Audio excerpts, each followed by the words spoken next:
Good morning everyone मु कान्हा आज गुरुत्वपूर्ण खबर गुड़िक आपको जनइबी। न्यूज गुड़िक भल लगे निश्चित भाव गोटे लाइक करी चैनल को सब्सक्राइब करने। चलतु आज गुरुत्वपूर्ण खबर गुड़िक नजर पकाइबा। तेबे आगामी 5 दिन भितर ओडिशा को पहुंचब मौसुमी। तेबे आगामी 5 दिन भितर ओडिशा को मौसुमी आसबार संभावना रही अछि। स्वाभाविक भावे जून मास 10 तारिख रु 12 तारिख भितर मौसुमी ओडिशा रे पहुंची थाए, किंतु एथर आगु 8 तारिख भितर ओडिशा को मौसुमी आसीपारे बोली पाणीपाग केन्द्र विभाग पूर्वानुमान करिछि। परवर्ती अपडेट रही ओडिशा रे विजय पर धन्यवाद जणाइले मोदी। विपुल विजय पर धन्यवाद जणाइले प्रधानमंत्री नरेंद्र मोदी। मोदी कहिसंति जे ओडिशा को उत्तम शासन एवं ओडिशार अन्य सांस्कृतिक पालन करिबा पई एहा एक पुनर्बार विजय रही अछि। लोकंक स्वप्न को पूरण करिबा एवं ओडिशा को प्रगतिर नूतन उच्चता को नेबार बीजेपी कोनोसी हेळा करिबो नाही बोली नरेंद्र मोदी ट्वीट माध्यम रे जणाइछंती। परवर्ती अपडेट रही मुख्यमंत्री पदरु इस्तीफा देले नवीन पटनायक। राज्यपाल को भेटी इस्तीफा देले नवीन पटनायक। रघुवर दास को भेटी मुख्यमंत्री पदरु इस्तीफा देइछंती बोली खबर मिली अछि।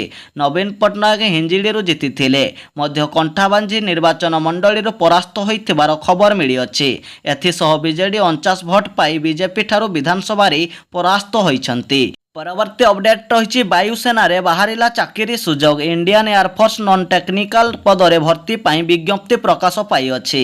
जो प्रार्थी माने इंडियन एयरफोर्स चाकरी करिबा पाई इच्छुक से माने जून मास 28 तारिख मध्य फॉर्म पकाई आवेदन करि पारिबे। परवर्ती अपडेट रही 2 दिन छुट्टी घोषणा कले सरकार। तेलंगानार सरकार 2 दिन पाई समस्त स्कूल छुट्टी घोषणा करिसंते। रमजान परी मुसलमान भाई माने मध्य ईद पर्वर विशेष प्रार्थना करते। एहाकु बेस उत्साह सह पालन करिथान्ते। तेणु बकरी ईद अवसर में तेलंगानार सरकार जून मास 17 तारिख रे समस्त विद्यालय छुट्टी घोषणा करिसंते। परवर्ती अपडेट रही श्रीमंदिर भितर भक्तों मृत्यु घटिला। श्रीमंदिर भितर महाप्रभुंक दर्शन करुवा समय जड़े भक्तों मृत्यु घटी।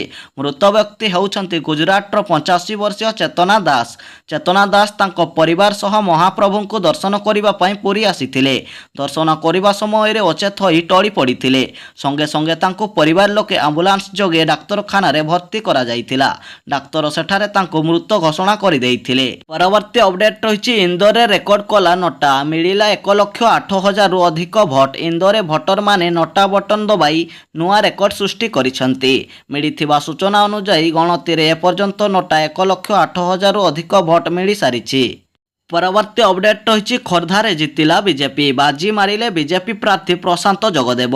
बीजेडी प्रार्थी राजेंद्र साहू को परास्त करी खोर्धारे बीजेपी प्रार्थी प्रशांत जगदेव विजय हासिल करिसंती। परवर्ती अपडेट रही महाराष्ट्र नासिकारे भारतीय वायुसेनार सुखोई युद्ध विमानर दुर्घटना घटिला।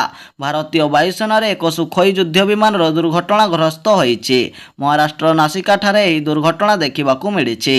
एही दुर्घटना हेबा फଳରେ उभय पायलटकर सामान्य आहत होइथिबार खबर जणा पड़िछि। परवर्ती अपडेट रही कंटाबांझीरु मुख्यमंत्री नवीन पटनायक पराजित।